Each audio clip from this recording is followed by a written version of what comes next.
இந்த மாதிரி முளைக்கட்டி வச்ச கொள்ளை யூஸ் பண்ணி மட்டன் குழம்பு மிஞ்சற டேஸ்ட்ல சூப்பரா அசத்தலான கொள்ளு குழம்பு செஞ்சிடலாம். ஃபர்ஸ்ட் முத நாள் நைட்டே கொள்ளை ஊற வச்சுக்கோங்க. இந்த மாதிரி நல்லா வாஷ் பண்ணி எடுத்துட்டு ஒரு நாள் ஃபுல்லா ஊற வச்சீங்கன்னா இந்த மாதிரி நல்லா ஊறி வந்துடும்.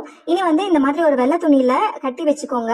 இறுக்கமா கட்டி ஒரு பாக்ஸ்ல போட்டு மூடி வச்சீங்கன்னா நல்லா முளைச்சு. இதை வச்சு இனி ரெசிபி ரெடி பண்ணிடலாம். ஒரு கடாயில கொஞ்சமா ஆயில் சேர்த்துட்டு 4 பல் பூண்டு, தாராளமாவே சின்ன வெங்காயம் சேர்த்துக்கலாம். 1 ஸ்பூன் சீரகம், 10 போல குருமிளகு, ஒரு சின்ன துண்டு பட்டை, 2 பீஸ் கிராம்பு, கூடவே ஒரு தக்காளி சேர்த்துட்டு இதெல்லாம் நல்லா வதக்கி இந்த ஆனியனும் தக்காளியும் நல்லா சாஃப்ட் ஆனதுக்கு அப்புறமா 3 ஸ்பூன் மல்லித்தூள், 1 ஸ்பூன் மிளகாத்தூள் சேர்த்து நல்லா கலந்துட்டு ஆற வச்சு அரைச்சு எடுத்து வச்சுக்கலாம். இனி ஒரு குக்கர்ல கொஞ்சம் ஆயில் சேர்த்துட்டு கடுகு, சீரகம், 10 போல சின்ன வெங்காயம் கட் பண்ணி சேர்த்துக்கோங்க. கொஞ்சம் கருவேப்பிலை சேர்த்து தாளிச்சுட்டு நீ அரைச்சு வச்சிருந்தோம் இல்லையா அந்த மிக்ஸ் உள்ள சேர்த்து தேவையான அளவு உப்பு சேர்த்துக்கலாம். இது ஒரு கொதி வந்ததும் நம்ம முளைக்கட்டி வச்சிருந்த கொள்ளை உள்ள சேர்த்து நல்லா கலந்து விட்டு தேவையான அளவு தண்ணி சேர்த்து ஒரு 2 to 3 விசில் அளவுக்கு சிம்ல வச்சு விட்டு எடுத்துக்கோங்க. அவ்வளவுதான் கொள்ளு குழம்பு ரெடி. ஃபைனலா கொஞ்சமா மல்லி இலைகளை தூவி சர்வ் பண்ணலாம். பாய். ஹலோ மக்களே, வெயிட் லாஸ் பண்ணணும்னு நினைக்கிறவங்களுக்கு, சளி தொந்தரவு இருக்கிறவங்களுக்கு இது ஒரு பக்காவான காரசாரமான சூப் ரெசிபி. அதுவும் கொள்ளு வச்சு வீக்லி 2 எடுத்துக்கோங்க, நல்ல ரிசல்ட் கிடைக்கும். ரெசிபிக்குள்ள போலாமா?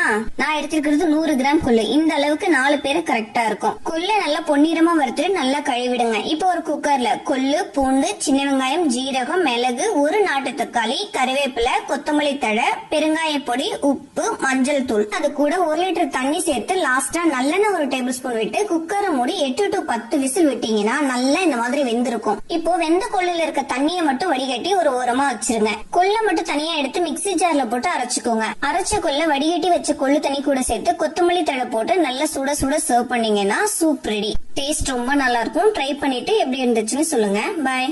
வாழைத்தண்டுல அதிகமா ஃபைபர் இருக்கனால வாரத்துல 2 நாள் கண்டிப்பா சாப்பிடுங்க. எப்பவுமே கூட்டு பொரியல் செய்யாம கொஞ்சம் வித்தியாசமா சட்னி செஞ்சு சாப்பிடுங்க, நல்லா இருக்கும். பேன்ல நல்லெண்ணெய் சேர்த்து வெங்காயம் சேர்த்துட்டு நல்லா வதக்கிக்கலாம். அடுத்ததா கட் பண்ண வாழைத்தண்டு, கருவேப்பிலை சேர்த்துட்டு இது நல்லா சாஃப்டா வேகிறதுக்கு தண்ணி சேர்த்து நல்லா வேக வச்சுக்கோங்க. வாழைத்தண்டு நல்லா வெந்த பிறகு இதுல காரத்துக்கு காஞ்ச மிளகாய் சேர்த்துக்கலாம். அடுத்ததா கொஞ்சமா புளி சேர்த்துட்டு 2 நிமிஷம் சாட்டே பண்ணிக்கலாம். நல்லா ஆறின பிறகு மிக்ஸி ஜார்ல மாத்திட்டு வறுத்த வேர்க்கடலை, கட் பண்ண தேங்காய், தேவையான அளவு உப்பு சேர்த்துக்கோங்க. கொஞ்சமா தண்ணி சேர்த்து இதே போல அரைச்சிக்கலாம். கன்சிஸ்டன்சி இப்படிதான் இருக்கணும்.